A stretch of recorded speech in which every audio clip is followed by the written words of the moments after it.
Ngayon sa state of calamity ang probinsya ng Siquijor, hindi dahil sa bagyo, dahil yan sa kakulangan ng kuryente doon.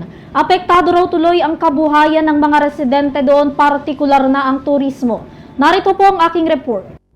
Opisyal nang isinailalim sa state of calamity ang buong probinsya ng Siquijor dahil sa nararanasan na matinding power interruption na nagiging dahilan ng pagkasira ng water system, mga appliances ng mga residente doon at pagsasara ng ilang mga negosyo.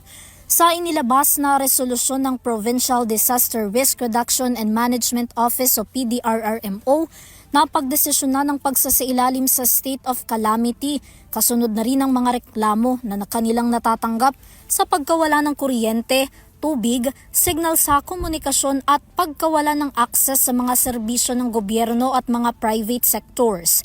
Bukod dyan, lubos rin daw na naaapektuhan nito hindi lang ang kabuhayan ng mga taga-Siquijor, kundi maging turismo ng probinsya at mga negosyong dapat sana pumapasok sa kanila.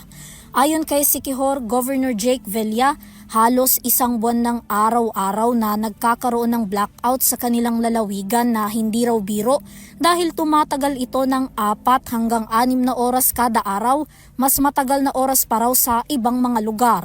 Malaki raw ang nagiging banta ng power interruption sa probinsya, lalo na sa kanilang local economy. Sa ngayon, ayon sa gobernador, bagamat mataas pa rin daw ang bilang ng mga turistang bumibisita sa Siquijor, hindi pa rin daw nila maiwasan ang pangambang magkaroon ng bad reviews sa kanilang probinsya dahil sa electricity crisis. Binigyang linaw naman ni Villa na hindi provincial-owned ang power generation na pinagkukunan nila ng supply, kundi third-party owned. Ito rin daw ang kauna-unahang pagkakataon na nakaranas ang probinsya ng sobrang pagkaantala sa supply ng kuryente sa kanila. Para sa EuroTV News, Vanessa Cleofas sumasaludo sa bawat Pilipino.